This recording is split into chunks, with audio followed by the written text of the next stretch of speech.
So I want to go over this paper called Transcranial Stimulation to Prevent Fear Memories from Returning. So this is a medical release over this technique called transcranial magnetic stimulation. And basically it is a way to help basically turn on or turn off parts of the brain, and then it is a non-invasive way to help study uh, what can be done to the brain. So I'll just go through this and then I'll leave a link to the citations if you want to go read this for yourself. So a research group from the University of Bologna has succeeded in modifying the negative effect of a returning memory that triggers fear and developed a new non-invasive experimental protocol. So any things that trigger you or things that are causing these very strong psychological responses, it'd be good if we would be able to find a way to mitigate the negative consequences of triggering memories.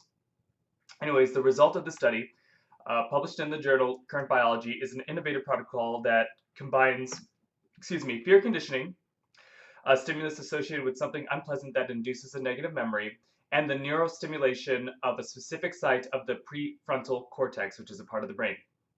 So here we are undergoing basically exposing people to their trauma or exposing people to the stimulus that causes reemergence of that trauma, but then simultaneously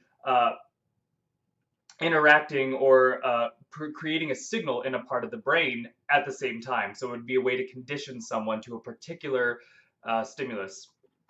Anyways, this process alters the perception of an unpleasant event so that it will no longer induce fear. This experimental protocol combining transcranial stimulation and memory reconsolidation allowed us to modify an aversive memory that the participants had learned the day before, explained Sarah Borgomineri, a researcher at the University of Bologna and the first author of the study. This result has relevant repercussions for understanding how memory works. It might even lead to the development of new therapies to deal with traumatic memories. And I don't see this just being good for dealing with traumatic memories. This whole concept of being able to stimulate parts of the brain and then condition people, that might have very beneficial effects and also very dystopian effects, right? So there might come a time when these brain stimulations for particular stimuli could theoretically be used for a laundry list of psychiatric disorders or things that might not even be disorders. There could be just people that want to alter the way that their brain works. And a lot of people might want to alter their brain for vanity reasons or for certain social pressure reasons. So it might not necessarily be good, right? So think of plastic surgery. Plastic surgery is a great thing. It is able to reconstruct people after injury. It is able to reconstruct noses in order to help facilitate breathing. You can reconstruct different bones so that people can live a happier, healthier life. But then it gets translated into a more vain aspect as well, where people use plastic surgery so that they feel better about themselves. And I'm not going to discredit the psychological benefit of undergoing through that as long as it's done in a healthy manner. But it doesn't just, these technologies don't stay contained within the realm of therapy. Oftentimes they'll move towards the realm of vanity, which isn't necessarily bad, but it is something that you need to have a healthy relationship with. Anyways, let's continue. I'll probably have more to say on the subject later. So, can memories be altered? The primary focus of the research group is the process of reconsolidation. This process maintains, strengthens, and alters those events that are already stored in long-term memory. So reconsolidation would be the act or the brain's mechanism of dealing with their long-term memories. And every time an event is recalled in our memory, there's a limited period of time in which it can be altered, explains Simone Battaglia, researchers and co-author of the study.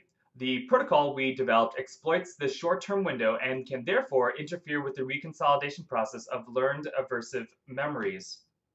So Researchers used TMS, or transcranial magnetic stimulation, to erase the fear induced by negative memories. So let's look at what is transcranial magnetic stimulation. So here we have a brain, and then here we have the ability to induce a magnetic field nearby. And so this strong localized magnetic field is able to cause the activation of some of the nerves that are within that magnetic field.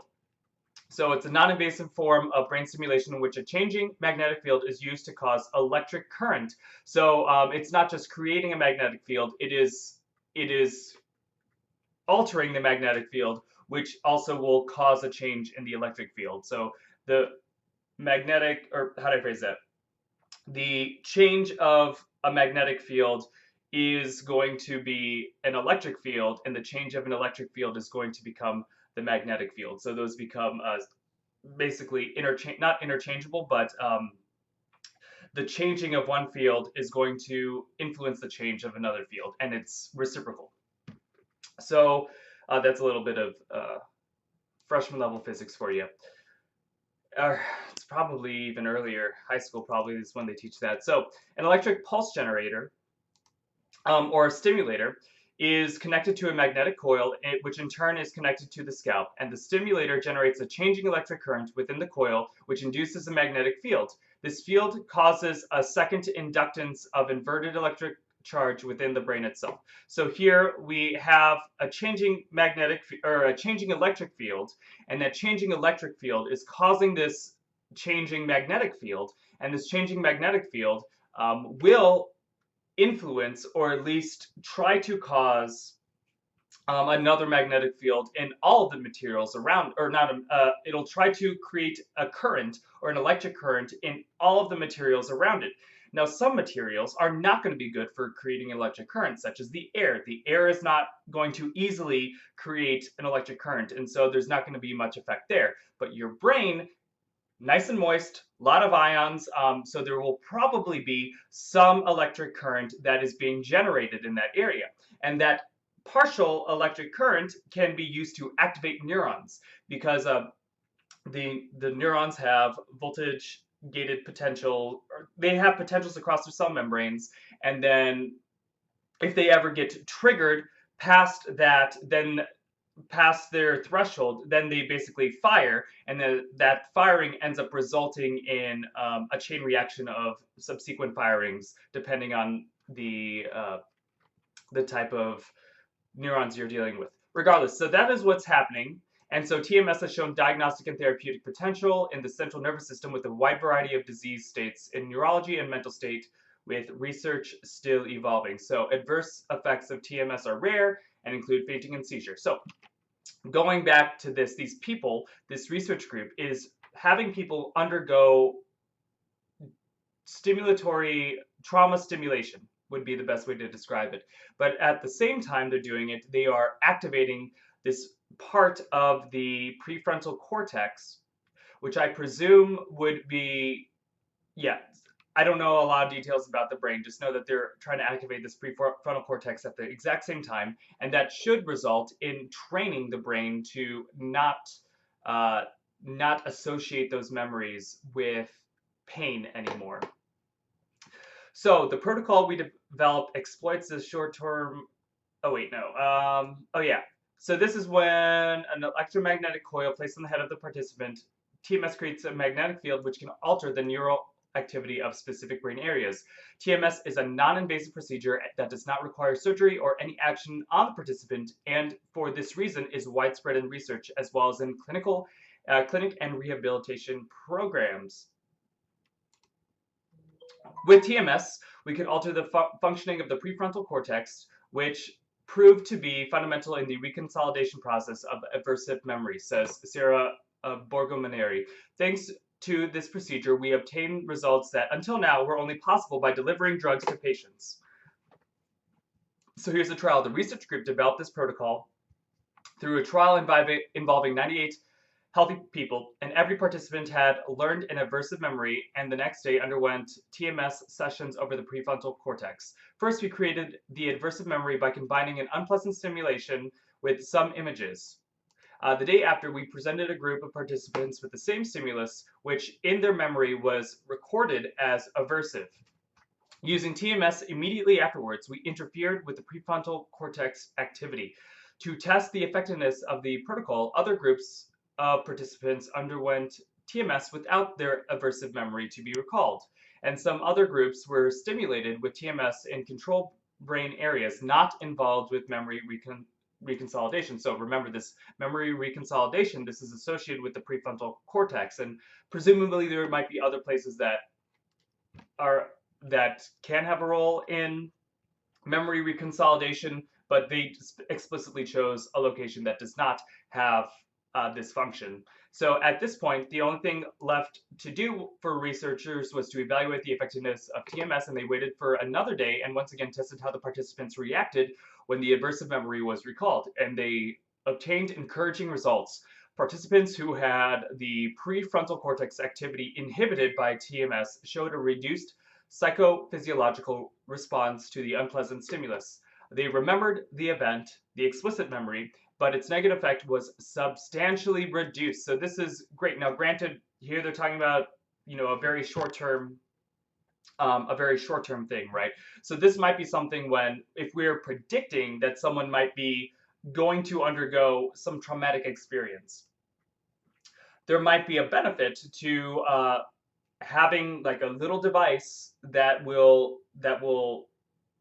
create this TMS effect while they're undergoing this trauma, and then they can leave, or after the traumatic event, they can then what would the word be?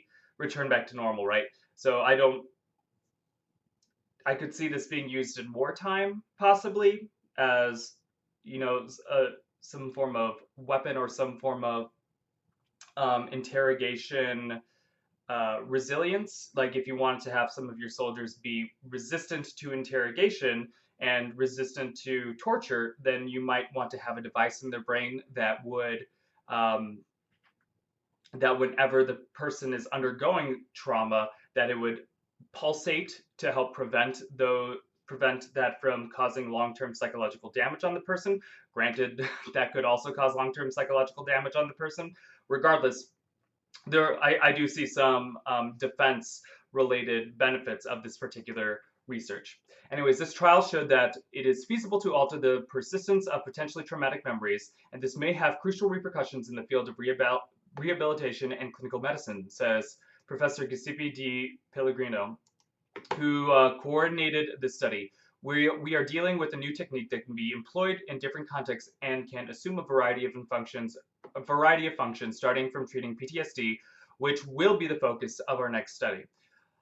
So, I was talking about, so in this study, they are causing the traumatic experience, and they are doing a very immediate, what would the word be, healing of that traumatic experience, but theoretically, it should not just be contained to just that traumatic experience or those new traumatic experiences. There might be a way to go back onto previous traumatic experiences and try to reconsolidate the function that way.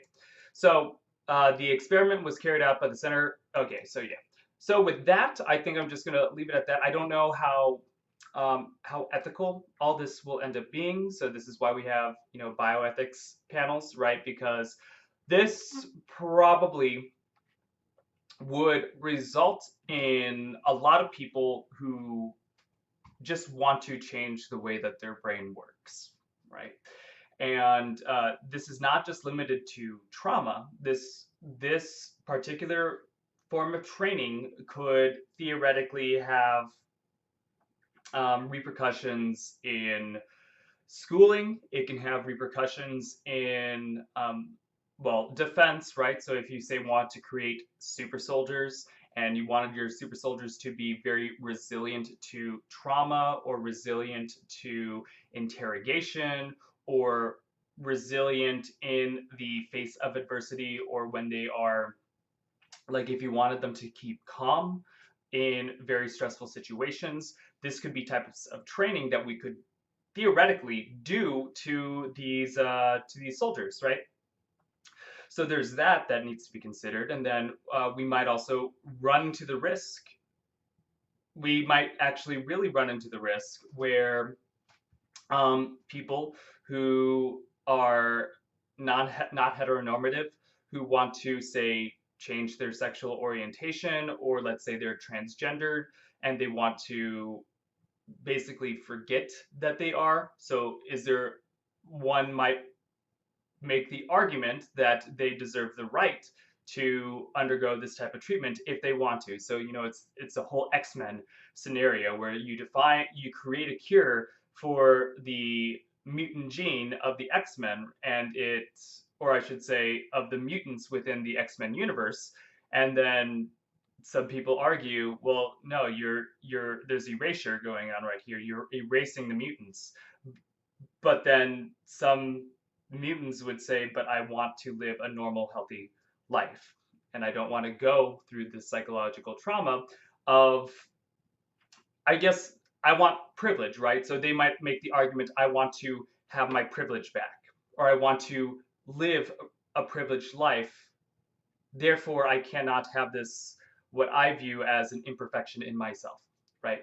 And I should have the right to be able to undergo this type of treatment and undergo this type of therapy in order to, say, remove certain thoughts or certain beliefs about myself and about my anatomy.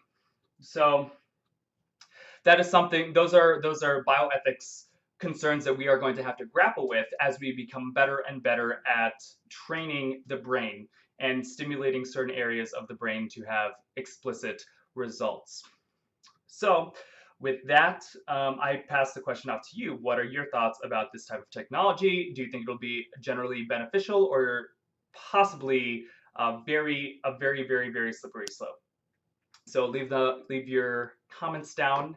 I'd love to read them because I love to have more comments that aren't spam, but it is what it is. So y'all have a good one, and hopefully I will see you tomorrow.